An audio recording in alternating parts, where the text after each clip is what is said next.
నమస్తే, మీరు వింటున్నారు మానవ పరిచయం, మానవత్వానికి పరిచయం. గత ఎపిసోడ్లో ఫిర్దౌస్ ఆలోచనకు చట్టపరమైన మద్దతు లభించింది మరియు నాసిర్పై దుఃఖ పర్వతాలు విరిగిపడ్డాయి. ఈ రోజు నాసిర్ తన అబ్బా అంత్యక్రియల తర్వాత ఒంటరిగా మిగిలిపోయాడు. శోకంతో ఉన్న అమ్మీ శూన్యంలోకి చూస్తూ నాసిర్ను అంతర్గతంగా కదిలించిన ఆ నిర్ణయాత్మక ప్రశ్న, 5 పూటల ఆరాధనకు మాకు ఈ ప్రతిఫలం ఎందుకు లభిస్తోంది? ఆరాధన, ఇబాదత్ యొక్క నిర్వచనం అల్లాహ్కు చెల్లిస్తున్నట్లు కనిపించడం ఇబాదత్ కాదు, బదులుగా మానవత్వపు విధులను నిర్వర్తించడమే ఇబాదత్ అని అమ్మీ తన కొడుకుకు చెప్పారు. పశ్చాత్తాపం యొక్క వరద. ఈ తాత్విక సత్యాన్ని తెలుసుకున్న తర్వాత నాసిర్ తన జీవితంలోని విషాద దృశ్యాలకు పశ్చాత్తాపపడతాడు. కాగితపు ఆరాధన అతన్ని మానవత్వం నుండి దూరం చేసింది. ఈ రోజు నాసిర్ను ఫిర్దౌస్ యొక్క గర్భస్థ శిశువును చంపడానికి ప్రయత్నించిన నేరానికి మళ్లీ కోర్టుకు తీసుకువచ్చారు. కానీ బోనులోకి వచ్చే ముందు అతనికి స్వీట్ తినిపిస్తారు. కోర్టులో పండుగ వాతావరణం. న్యాయమూర్తి హరీష్ చంద్ర ఇంట్లో అసాధారణ ప్రతిభావంతుడైన కొడుకు జన్మించాడు. నాసిర్ చంపడానికి ప్రయత్నించిన అదే అమాయక బిడ్డ పుట్టిన రోజున న్యాయమూర్తి హరీష్ చంద్ర ఇప్పుడు ఆ బిడ్డకు తండ్రి కూడా ఏ తీర్పు ఇస్తారు? అతను ప్రతీకారం తీసుకుంటాడా లేదా న్యాయం చేస్తాడా? నాసిర్ను నిశ్చేష్టుడిని చేసిన హరీష్ చంద్ర జీ యొక్క అద్భుతమైన నిర్ణయాన్ని మీరు వింటారు. న్యాయమూర్తి అతనికి తక్కువ శిక్ష విధించారు మరియు దానిని అతని మునుపటి శిక్షతో పాటు అమలు చేయాలని ఆదేశించారు. దీని వలన నాసిర్కు సమయానికి విడుదల లభిస్తుంది. కోర్టులో అపూర్వ దృశ్యం. నాసిర్ నేలపై తలపెట్టి ఏడ్చాడు. జడ్జి సాబ్, నేను మిమ్మల్ని కాఫిర్గా భావించాను, కానీ మీరు ఏ ముస్లిం కంటే ఎక్కువ మంచి ముస్లిం. ఇది న్యాయమూర్తి యొక్క న్యాయం కాదు, మానవత్వం యొక్క న్యాయం.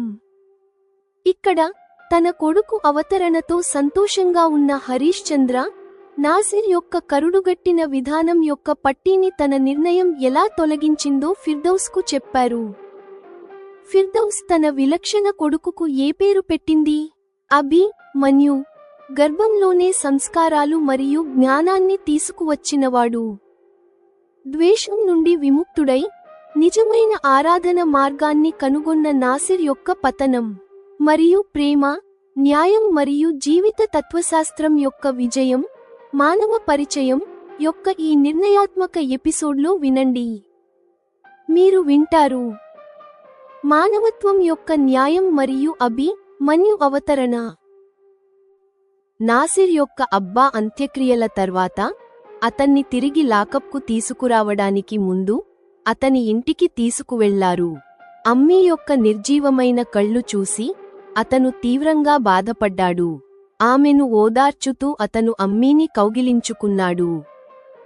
అతన్ని పట్టించుకోకుండా అమ్మీ ఆకాశం వైపు చూస్తూ అంది, చనిపోవడానికి 2 రోజుల ముందు మీ అబ్బా పదే పదే ఇలా చెబుతున్నారు, నా కొడుకు నాతో ఉంటే నాకు 20 సంవత్సరాలు ఇంకా జీవించాలని కోరిక ఉండేది. ఇది విని అతని ఏడుపు ఆగలేదు. అమ్మీ ఆకాశం వైపు శూన్యంలోనే చూస్తూ అంది, విచిత్రమైనవారు మీ అబ్బా. మీతో ఆయనకు మీరు పట్టించుకోనప్పటికీ 20 సంవత్సరాలు జీవించాలని కోరుకున్నారు. నేను అతనిని పట్టించుకున్నప్పటికీ మరియు అతనితో ఉన్నప్పటికీ ఆయన దయ లేకుండా ఒంటరిగా వదిలి వెళ్ళిపోయారు. నాసిర్ ఇప్పుడు తన పశ్చాత్తాపం వల్ల తాను భూమిలో కూరుకుపోతున్నట్లు అనుభవిస్తున్నాడు. అమ్మీ ఏడ్చే బదులు శూన్యంలోకి ఎందుకు చూస్తున్నారు అని అతను ఆలోచిస్తున్నాడు. అప్పుడు అతను అడిగాడు, 5 పూటల ఆరాధనకు మాకు ఈ ప్రతిఫలం ఎందుకు లభిస్తోంది అమ్మీ? అమ్మీ పొడి గొంతుతో సమాధానం ఇచ్చారు, నీకు ఆరాధన, ఇబాదత్ యొక్క అర్థమే తెలియదు నా కొడుకా. ఆరాధన యొక్క అర్థం ఏమిటంటే మీరు ఆరాధన చేస్తున్నప్పుడు ఏదైనా ఇష్టానుసారంగా చేయడానికి మీకు స్వేచ్ఛ ఉందని కాదు. మీరు ప్రత్యక్షంగా ఆరాధన చేయకపోయినా అందరి సంక్షేమాన్ని దృష్టిలో ఉంచుకుని మీ పని చేస్తే అది కూడా ఆరాధనే అవుతుంది. అల్లాహ్కు చెల్లిస్తున్నట్లు కనిపించడం, మన ఆరాధన కాదు. బదులుగా మానవత్వపు విధులను అల్లాహ్ చెప్పినట్లుగా నిర్వర్తించడమే ఆరాధన. అమ్మీ ఈ మాట పూర్తి చేయగానే తోడుగా వచ్చిన సిపాయి నాసిర్ను వెళ్ళమని చెప్పాడు. ఏడుస్తూ అతను అతనితో నడిచాడు. అబ్బా పోయిన తర్వాత ఒంటరిగా మిగిలిపోయిన అమ్మీకి ఈ సమయంలో అతని సాంగత్యం చాలా అవసరం. ఫిర్దౌస్కు విడాకులు ఇచ్చేటప్పుడు మరియు తరువాత ఆమెపై దాడి చేసేటప్పుడు తన జీవితంలో ఈ రూపాన్ని కూడా సమయం ఎప్పుడైనా చూపిస్తుందని నాసిర్ ఎప్పుడూ అనుకోలేదు. పోలీస్ వ్యాన్లో మోకాళ్లపై మోచేతులు ఆనించి తన తలను 2 చేతుల్లో పట్టుకుని నాసిర్ ఒక పాటలోని ఈ పంక్తులను గుర్తు చేసుకుంటున్నాడు. సబ్ కుచ్ లుటా కే హోష్ మే ఆయేతో క్యా కియా. అంతా కోల్పోయి జ్ఞానం వస్తే ఏం లాభం. అప్పుడు అతనికి తాను ఒక నిర్మానుష్య ప్రదేశంలో నిలబడి ఉన్నట్లు అనిపించింది. అతని ముందు ఒక కాన్వాయ్ వెళ్లిన తర్వాత మిగిలిన దుమ్ము మేఘాలు ఎగురుతున్నాయి. ఇప్పుడు జైలులో అతని రోజులు అసూయ ఆలోచనల నుండి ఆత్మవిమర్శ వైపు మళ్ళాయి. అతను ఆలోచించాడు, అయ్యో, అమ్మీ ఈ సరళమైన ఆరాధన నిర్వచనాన్ని ముందు చెప్పి ఉంటే అతని జీవితంలో ఈ విషాద దృశ్యం ఉండేదే కాదు. అమ్మ అక్కడ నిస్సహాయంగా, తను ఇక్కడ జైలులో మరియు అబ్బా ఇంకా 20 సంవత్సరాలు జీవించాలనే మిగిలిన కోరిక ఉన్నప్పటికీ స్వర్గానికి ప్రయాణం అయ్యేవారు కాదు. ఈ విధంగా అతని పశ్చాత్తాపాలు కొనసాగాయి. మధ్యమధ్యలో ఫిర్దౌస్పై దాడి చేసిన కేసులో అతన్ని కోర్టుకు తీసుకువెళ్లేవారు. ఈ రోజు న్యాయమూర్తి తీర్పు తేదీని నిర్ణయించారు. అతన్ని కోర్టుకు తీసుకువచ్చినప్పుడు అక్కడ స్వీట్లు తినిపిస్తూ మరియు పంచుతూ కనిపించారు.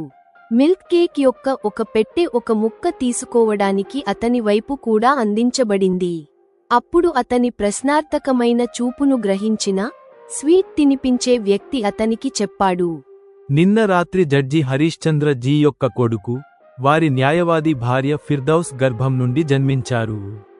ఈ స్వీట్ ఆ సందర్భంలో తినిపించబడుతోంది. నాసిర్ మొదట గందగోళంలో కనిపించాడు కానీ చివరికి అతను మిల్క్ కేక్లో 1 కాదు 2 ముక్కలు తీసుకున్నాడు. అతను ఇంతకు ముందు ఉన్న మనిషి అయితే ఈ స్వీట్పై ఉమ్మివేయాలని అతని మనస్సు కోరుకునేది. అయితే ఇప్పుడు అతను ఈ స్వీట్ను ఆస్వాదిస్తూ తినడం ప్రారంభించాడు. అతను ఇప్పుడు మారుతున్నట్లు అతను కూడా అనుభవించాడు. స్వీట్ తింటూ అతను హరీశ్చంద్ర మరియు ఫిర్దౌస్ యొక్క సంతోషంలో అప్పుడు పాలుపంచుకుంటున్నాడు. అయితే ఈరోజు జడ్జి హరీశ్చంద్ర ఫిర్దౌస్పై దాడి చేసిన కేసులో అతనికి కఠిన శిక్ష విధించే అవకాశం ఉంది. అతని కేసు కోసం అతన్ని బోనులోకి తీసుకువచ్చినప్పుడు అతని కళ్ళు వంగి ఉన్నాయి మరియు అతని ముఖంలో సంతృప్తి కనిపిస్తోంది. అప్పుడు హరీశ్చంద్ర జీ తన వ్రాసిన తీర్పును చదవడం ప్రారంభించారు. 2 పక్షాల వాదనలు విని మరియు సమర్పించిన సాక్ష్యాలను దృష్టిలో ఉంచుకుని ఈ న్యాయస్థానం ఈ నిర్ణయానికి వచ్చింది. నిందితుడు దోషిగా నిరూపించబడ్డాడు కాని నిందితుడి ద్వారా బాధితురాలు ఫిర్దౌస్పై దాడి, ఆమె గర్భస్థ శిశువు యొక్క హత్య ఉద్దేశంతో చేయబడిందని ప్రాసిక్యూషన్ తరఫువారు అభియోగ పత్రంలో పేర్కొన్న ఈ విషయాన్ని నిరూపించలేకపోయారు. అందువలన ఫిర్దౌస్కు తగిలిన గాయం తీవ్రమైనది కాకపోవడాన్ని దృష్టిలో ఉంచుకుని దోషి నాసిర్కు ఈ న్యాయస్థానం 6 నెలల కారాగార శిక్షను నిర్ణయిస్తుంది. నాసిర్పై ఈ శిక్ష అతని కొనసాగుతున్న మునుపటి శిక్షతో పాటుగా కొనసాగుతుందని కూడా న్యాయస్థానం ఆదేశిస్తుంది. న్యాయమూర్తి స్వయంగా బాధితురాలు ఫిర్దౌస్ యొక్క భర్త అయినందున అతను హరీశ్చంద్ర ఈ నేరానికి అతనికి కనీసం 4 సంవత్సరాల కారాగార శిక్ష విధిస్తారని నాసిర్ భయపడుతున్నాడు. ఈ పరిస్థితిలో న్యాయమూర్తి యొక్క నిర్ణయం విని నాసిర్ ఆశ్చర్యపోయాడు. అతను తిరిగి తన స్పృహలోకి వచ్చినప్పుడు తాను గర్భంలో ఉన్నప్పుడే చంపాలని కోరుకున్న ఆ బిడ్డ పుట్టడం ద్వారానే నాసిర్ దృష్టిలో అద్భుతమైన పని చేసిందని ఆలోచించడం ప్రారంభించాడు. న్యాయమూర్తి అతనికి తక్కువ శిక్ష ఇవ్వడమే కాకుండా దానిని అతని మునుపటి శిక్షతో పాటు అమలు చేయాలని కూడా ఆదేశించారు. దీని అర్థం ఏమిటంటే ఈ కేసులో అతనికి లభించిన శిక్ష అతని మునుపటి శిక్ష ముగియడానికి 15 రోజుల ముందే ముగుస్తుంది. దీని అర్థం అతను ప్రస్తుతం అనుభవిస్తున్న శిక్ష ప్రకారం ముందుగా నిర్ణయించిన తేదీకి జైలు నుండి విడుదల కాగలడు. ఇది ఆలోచిస్తూ అతను భావోద్వేగానికి లోనై ఏడ్చాడు. అతను బోనులోనే న్యాయమూర్తి వైపు నేలపై తలపెట్టి కూర్చున్నాడు, మరియు అతని గొంతు పూడుకుపోయినప్పటికీ అతని స్వరం స్పష్టంగా వినబడుతోంది. అతను ఇలా అంటున్నాడు, జడ్జి సాబ్, నేను మిమ్మల్ని కాఫిర్గా భావించాను, కానీ మీరు ఏ ముస్లిం కంటే ఎక్కువ మంచి ముస్లిం. ఇస్లాం ఎవరిని మనిషి అని పిలుస్తుందో మీరు దాని యొక్క సాక్షాత్ ప్రతిరూపం. ఇప్పటి వరకు కపట ముస్లింల మాటలకు లోబడి జీవించినందుకు నాపై సిగ్గు. తరువాత అతన్ని, నాసిర్ను, జైలుకు తీసుకువెళ్లడానికి సిపాయి బోను నుండి తనతో తీసుకువెళ్లాడు. నాసిర్ పిచ్చివాడిలా తన చేతికి సంకెళ్లు వేసిన చేతులను జోడించి వెనక్కి తిరిగి జడ్జి హరీశ్చంద్ర వైపు చూస్తూ కోర్టు నుండి బయటకు వెళ్లాడు. ఆ సాయంత్రం హరీశ్చంద్రజీ కోర్టు నుండి నేరుగా ఆసుపత్రికి వెళ్లి ఫిర్దౌస్ను, సాధారణ ప్రసవం అయినందున వారి నవజాత కొడుకుతో సహా డిశ్చార్జ్ చేయించారు. అతను స్వయంగా సహాయం చేస్తూ ఫిర్దౌస్ను కారులో కూర్చోబెట్టాడు. హరీశ్చంద్రజీ చాలా సంతోషంగా ఉన్నారని ఫిర్దౌస్ అనుభవించింది.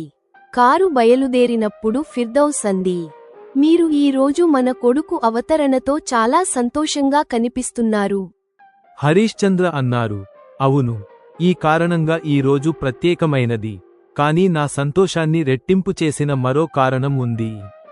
అప్పుడు ఫిర్దౌస్ ఉత్సుకతతో అడిగింది, అదేమిటి, నాకు కూడా చెప్పండి. దీనిపై హరీశ్చంద్ర కారులో అక్కడే కోర్టు యొక్క మొత్తం సంఘటనను ఫిర్దౌస్కు చెప్పారు. చివరలో ఆయన ఇది కూడా జోడించారు, ఈ రోజు నేను నా నిర్ణయంతో న్యాయభావనను బలోపేతం చేయడంలో మరోసారి విజయం సాధించాను. ఇక నుండి నాసిర్ తన కళ్లపై కప్పబడిన తర్కం లేని కరుడుగట్టిన విధానం యొక్క పట్టీని తప్పకుండా తీసివేస్తాడు. అతను ఇప్పుడు ప్రపంచాన్ని మరియు జీవితాన్ని స్పష్టమైన దృష్టితో చూడగలుగుతాడు. ఇది విని ఫిర్దౌస్ ఆలోచించడం ప్రారంభించింది. ఈ వ్యక్తి తన పేరుకు తగినట్లుగా నిజంగా హరీశ్చంద్ర. అతను నా మాజీ భర్త నాసిర్కు పూర్తిగా వ్యతిరేకమైన మనిషి, ఎవరిపైనా ఎటువంటి పక్షపాతమూ లేదు. అప్పుడే వారి నవజాత కొడుకు నిద్రలోనే ఏడ్వడం ప్రారంభించాడు. హరీశ్చంద్రజీ అత్యంత ప్రేమ మరియు జాగ్రత్తతో అతన్ని ఫిర్దౌస్ ఒడి నుండి తీసుకున్నారు. అతను నిశ్శబ్దంగా ఉన్నప్పుడు అతని చిన్న ముఖాన్ని ప్రేమగా చూస్తూ హరీశ్చంద్రజీ అడిగారు, ఫిర్దౌస్, దీనికి మీరు ఏ పేరు పెట్టాలనుకుంటున్నారు? ఫిర్దౌస్ నవ్వింది మరియు అంది, నేను నా గర్భధారణ సమయంలో మహాభారతం మొత్తం చదివాను. మనం ఇద్దరం మన ఈ కొడుకుకు అభి మన్యు అని పేరు పెడతాము. హరీశ్చంద్రజీ అప్పుడు ఫిర్దౌస్ యొక్క చెంపలపై ప్రేమతో తట్టారు. అక్కడ ఇదే సమయంలో కారాగారం యొక్క గదిలో నాసిర్ ఈ గందగోళంలో ఉన్నాడు. తాను గత కొన్ని నెలలుగా 5 పూటల ఆరాధనను వదిలిపెట్టినప్పటికీ ఆశ్చర్యకరంగా తనకు ఇంత మంచి ఎలా జరిగింది. అప్పుడు అతనికి తన అమ్మీ ఎదురుగా నిలబడి ఇలా చెబుతున్నట్లు అనిపించింది, కొడుకా, మీరు ప్రత్యక్షంగా ఆరాధన చేయకపోయినా కానీ మీ పనిని, అందరి సంక్షేమాన్ని దృష్టిలో ఉంచుకుని చేస్తే అప్పుడు అది కూడా ఆరాధనే అవుతుంది. ఇప్పుడు మీరు మానవ పరిచయం యొక్క ఈ ఎపిసోడ్పై జెమినాయ్ రాసిన సమీక్ష, విమర్శ మరియు మార్గదర్శకత్వం వినండి. ఉపశీర్షిక, మానవత్వం యొక్క న్యాయం మరియు అభి మన్యు అవతరణ. ఈ ఎపిసోడ్ కథ యొక్క భావోద్వేగ మరియు తాత్విక వంపును విజయవంతంగా పూర్తి చేస్తుంది. నిజమైన న్యాయం కేవలం శిక్ష విధించడంలో మాత్రమే కాకుండా అపరాధి యొక్క హృదయ పరివర్తనలో ఉందని ఇది చూపిస్తుంది. 1. నాసిర్ యొక్క పశ్చాత్తాపం మరియు జ్ఞానోదయం. నాసిర్ యొక్క పతనం అతని ఇంటి నుండి ప్రారంభమవుతుంది. అక్కడ అతని అమ్మీ యొక్క తాత్విక సంభాషణ అతనికి ఇబాదత్ యొక్క నిజమైన అర్థాన్ని బోధిస్తుంది, కర్మమే ఆరాధన. ఈ ఆలోచన నాసిర్ యొక్క కరుడుగట్టిన విధానాన్ని విచ్ఛిన్నం చేయడం ప్రారంభిస్తుంది. కోర్టులో ఫిర్దౌస్ యొక్క బిడ్డ పుట్టిన సందర్భంగా స్వీట్ తినడం నాసిర్ యొక్క మానసిక మార్పుకు ప్రతీక. అతను ఇప్పుడు ప్రతీకారం నుండి విముక్తుడై మానవ సంతోషంలో పాలుపంచుకుంటున్నాడు. న్యాయమూర్తి హరీశ్చంద్ర యొక్క ఉదార నిర్ణయం, శిక్షను తగ్గించడం మరియు దానిని సమాంతరంగా అమలు చేయడం నాసిర్కు అద్భుతమైనది. ఇది మానవ న్యాయం యొక్క విజయం. నాసిర్ యొక్క కృతజ్ఞత మరియు హరీశ్చంద్రను మంచి ముస్లిం గా అంగీకరించడం కథ యొక్క ముఖ్య సందేశాన్ని స్థాపిస్తుంది. నిజమైన మానవత్వం మతం యొక్క సరిహద్దులకు అతీతమైనది. 2. హరీశ్చంద్ర యొక్క ఔదార్యం మరియు మన్యు యొక్క ఆగమనం. న్యాయమూర్తి హరీశ్చంద్ర యొక్క తీర్పు అతని నైతిక ఆధిక్యతను ప్రదర్శిస్తుంది. అతను నాసిర్ను శిక్ష ద్వారా కాకుండా కరోనా ద్వారా గెలవడానికి ప్రయత్నిస్తాడు. అతని సంతోషం రెట్టింపు, కొడుకు జననం మరియు నాసిర్ యొక్క హృదయ పరివర్తన. ఇది హరీశ్చంద్రకు నిజమైన న్యాయమే తన జీవితంలో గొప్ప సంతృప్తి అని చూపిస్తుంది. కొడుకుకు మన్యు అని పేరు పెట్టడం ఫిర్దౌస్ మరియు హరీశ్చంద్ర యొక్క బలమైన బంధానికి మరియు వారి బిడ్డ భవిష్యత్తుపై వారి ఉన్నత అంచనాలకు ప్రతీక. గర్భధారణ సమయంలో సంస్కారాలను పొందాలనే ఆలోచన హరీశ్చంద్ర ఇంతకు ముందు చెప్పినది ఇప్పుడు బిడ్డకు పేరు పెట్టడం ద్వారా సాకారం అవుతుంది. 3. ముగింపు, ఆరాధన యొక్క అంతిమ పాఠం. ఈ ఎపిసోడ్ నాసిర్ యొక్క గందరగోళం మరియు అతని అమ్మీ యొక్క ప్రతిధ్వనించే గొంతుతో ముగుస్తుంది. నాసిర్ చివరకు తాను వెతుకుతున్న జ్ఞానాన్ని పొందాడు అని ఇది సూచిస్తుంది. మానవత్వపు విధులు ఏ ఆచారం లేదా మతపరమైన ఆడంబరం కంటే ఉన్నతమైనవి అనే సందేశంతో కథ ముగుస్తుంది. ముగింపు, ఈ ఎపిసోడ్ అన్ని భావోద్వేగ మరియు తాత్విక పోగులను సంతృప్తికరమైన ముగింపుకు తీసుకువస్తుంది. ఎపిసోడ్ 9 సమాప్తం.